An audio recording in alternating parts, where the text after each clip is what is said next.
പടയപ്പ വീണ്ടും ഇടുക്കി കല്ലാറിലെ മാലിന്യ പ്ലാന്റിലെത്തി പടയപ്പ. ആന പ്ലാസ്റ്റിക് മാലിന്യം ഭക്ഷിക്കുന്നതിൻ്റെ CCTV ദൃശ്യങ്ങൾ പുറത്ത്. കാട്ടാനകൾ മാലിന്യ പ്ലാന്റിലെത്തുന്നത് തടയാൻ മൂന്നാർ പഞ്ചായത്ത് നടപടി സ്വീകരിച്ചിട്ടില്ല.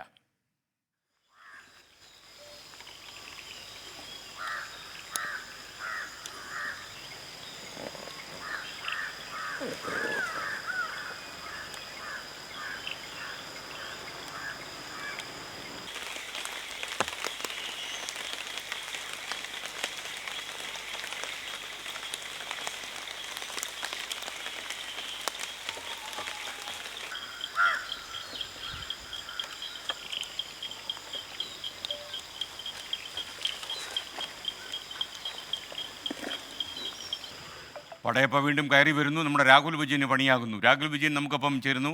Good morning Rahul Vijayan. രാഹുൽ വിജയൻ്റെ ഇഷ്ടതാരം പടയപ്പ വീണ്ടും ഇറങ്ങിയോ?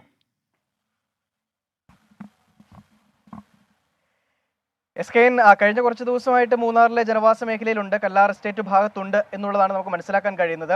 ഇതിൽ ഏറ്റവും പ്രധാനപ്പെട്ട കാര്യം മൂന്നാറിലെ സകലമാന വേസ്റ്റും കൊണ്ട് ഇടുന്ന ഒരു സ്ഥലമാണ് ഈ കല്ലാർ മാലിന്യ പ്ലാന്റ് എന്ന് പറയുന്നത്. അവിടെ പ്ലാസ്റ്റിക് മാലിന്യമുണ്ട്, അല്ലാതെ ഈ കടകളിൽ നിന്നുള്ള വേസ്റ്റ് ഉണ്ട്, ഭക്ഷണ മാലിന്യങ്ങളുണ്ട്, പച്ചക്കറികളുടെ മാലിന്യങ്ങളുണ്ട്. ഇതെല്ലാം കൂട്ടിയിട്ടിരിക്കുന്ന സ്ഥലമാണ്. അവിടെയാണ് ഈ കാട്ടാനകൾ സ്ഥിരമായി എത്തുകയും അവിടെ നിന്ന് പ്ലാസ്റ്റിക് ഉൾപ്പെടെയുള്ള മാലിന്യങ്ങൾ അകത്താക്കുകയും ചെയ്യുന്ന ഒരു സ്ഥിതിവിശേഷമുള്ളത്. ഇത് പലതവണ പല പരാതികളായിട്ട് ആനപ്രേമികളും അല്ലാതെയും നാട്ടുകാരും ഒക്കെ കൊടുത്തിട്ടുള്ളതാണ്. ഈ പ്ലാന്റിലേക്ക് ആനകൾ എത്താതിരിക്കാൻ വേണ്ടിയുള്ള നടപടി സ്വീകരിക്കണമെന്ന്. പക്ഷേ മൂന്നാർ പഞ്ചായത്ത് അതിനുള്ളൊരു നടപടി ഇതുവരെ സ്വീകരിച്ചിട്ടില്ല. അതിൻ്റെ ഒരു ബാക്കി ഭാഗം എന്നോണമാണ് ഇപ്പോൾ വീണ്ടും ഈ പടയപ്പ ഈ കല്ലാറിലെ മാലിന്യ പ്ലാന്റിൽ വീണ്ടും എത്തുകയും പ്ലാസ്റ്റിക് മാലിന്യം ഉൾപ്പെടെ കഴിക്കുകയും ചെയ്യുന്ന ഒരു ദൃശ്യങ്ങൾ ഇപ്പോൾ കാണേണ്ടി വന്നിരിക്കുന്നത്. കഴിഞ്ഞ വർഷം ഇതേ സമയത്ത് സമാനമായ രീതിയിൽ സംഭവം ഉണ്ടായിരുന്നു.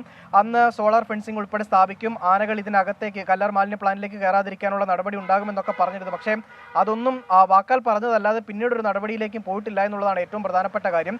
ഈ മാലിന്യമൊക്കെ കഴിക്കുമ്പോൾ സ്വാഭാവികമായിട്ടും ആനകൾക്ക് ആരോഗ്യ പ്രശ്നങ്ങൾ ഉണ്ടാകാനുള്ള സാധ്യതയുണ്ട്. അത് വലിയ തരത്തിലുള്ള ബുദ്ധിമുട്ടിലേക്ക് വനംവകുപ്പിനൊക്കെ പോവുകയും ചെയ്യും. അത് ആനകൾക്ക് വലിയ തരത്തിലുള്ള ഒരു പ്രതിസന്ധി ഉണ്ടാക്കുന്ന ഒരു കാര്യം കൂടിയാണ്. അതുകൊണ്ട് എത്രയും വേഗം ഈ മാലിന്യ പ്ലാന്റിലേക്ക് ആനകൾ കയറാതിരിക്കാനുള്ള നടപടി സ്വീകരിക്കണം. മാത്രമല്ല ഈ ആനകൾക്ക് കൃത്യമായ ഭക്ഷണം ലഭ്യമാക്കുന്നതിന് വേണ്ടിയുള്ള നടപടി വനം വകുപ്പും സ്വീകരിക്കേണ്ടതാണ് എന്നുള്ളതാണ് നാട്ടുകാരുടെയും അഭിപ്രായം. SKN.